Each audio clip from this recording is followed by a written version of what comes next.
Lucy Powell is duly elected for the Manchester Central constituency. A year ago, I was elected in a by-election to be the Labour MP for Manchester Central. Despite my excitement at becoming an MP, I was really disappointed that the voter turnout was just 18%.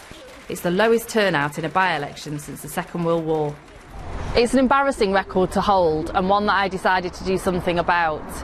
So as part of Labour's People's Politics inquiry, a review into how we can engage people in politics, I've been around the constituency meeting and talking to young voters, or in most cases, non-voters.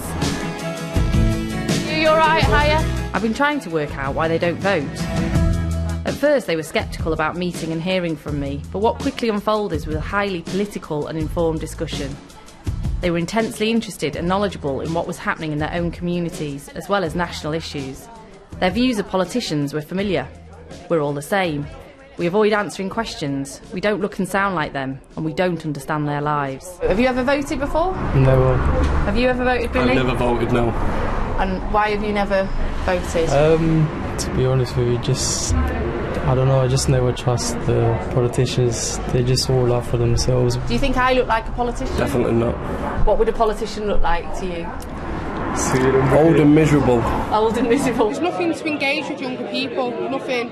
As soon as someone hears about politics or anything like that, everyone automatically thinks boring, don't want to know, shut down. It's depressing to hear. In order to connect with these people, we need to diversify our stock of politicians. But perhaps more importantly, we need to encourage and help create a political culture that allows for difference, for greater freedom to be outspoken and to live normal lives with their inherent mistakes. This isn't just a challenge for the political parties, but for those who follow and report on politics. I don't think compulsory voting is the answer, but I'm really glad the Labour Party is giving people at 16 the vote.